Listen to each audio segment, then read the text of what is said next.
ফাতেহা দাহাজদা হুজুর সাল্লাল্লাহু সাল্লামের জন্মদিন, প্রফেট মোহাম্মদের জন্মদিন।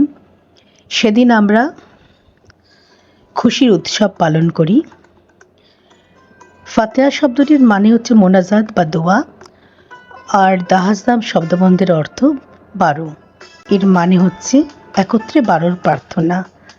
এই 12 হচ্ছে আরবি মাসে রবিউল আওয়ালের 12 তারিখ, যেদিন নবী সাহেব জন্মগ্রহণ করেছিলেন।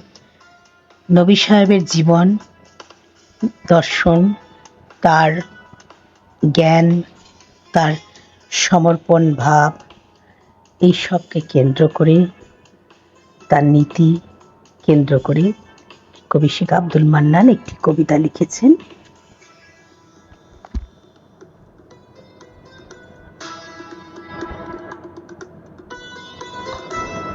কবিতাটির নাম নূরের নবী হযরত মুহাম্মদ। শেখ আব্দুল মান্নান। দো জাহানের নয়নমণি প্রিয় হযরত মুহাম্মদ এসেছেন এই দুনিয়ায় রবিউল আওয়াল মাসে, আমিনার কোল আলো করে 1400 বছর আগে।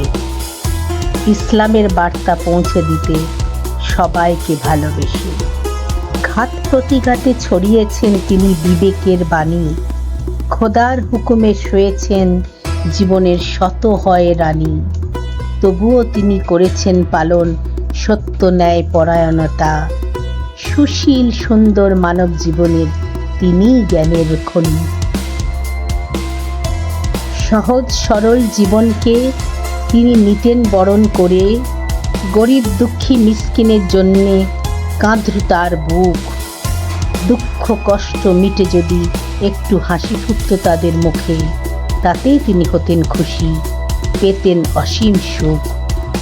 ভুলেও কখনো অবুঝ যদি করতেন তার অপমান, নম্রতার সাথে তাদের তিনি করে দিতেন ক্ষমা। অবুঝকে আলো দেখিয়ে তিনি হয়েছেন নূরের নবী। ধন্য হয়েছে ইসলামের আদর্শ, ধন্য হালিমা মা। নূরের নবীর পরশে মক্কা মদিনা হয়েছে পুণ্যভূমি। খোদার কালাম ছড়িয়ে দিয়েছেন এই ভূমিতে চুনি।